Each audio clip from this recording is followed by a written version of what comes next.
Although it is true that you could eat any seaweed or plant for that matter that you come across, this guide is intended to show the proper ones to eat, as to stop you from partaking in just any seaweed that might leave you with a stomachache and a ruined appetite. Keep in mind when harvesting seaweed to make sure to avoid heavily populated or industrial areas, as the seaweed you find there may have picked up unwanted pollutants. We begin, of course, with the sea cabbage. This kelp, however named, does not resemble cabbage, but instead looks akin to a sort of green seaweed. When eaten straight off the beach, it tastes particularly salty, possibly due to the fact that it grows in salt water. Once you've had your sea cabbage and you're searching for some dessert to wash down the salty taste, I recommend going for some sugar kelp.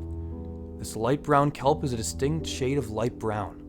Don't be fooled by its name, however, as when eaten straight off the beach, it tastes almost as salty as sea cabbage. Moving on to the giant kelp, a species of seaweed that grows as tall as 50 meters. Due to its great size, you most likely won't be able to fit an entire piece in your mouth, and I recommend cutting it into smaller pieces before consuming. Next is the ulva seaweed.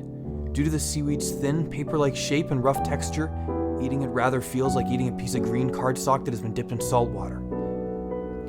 On to the green shell-boring algae. This seaweed is edible and apparently tastes rather good, however it is extremely hard to find and harder still to eat, as it is microscopic. Here we are, the bull kelp.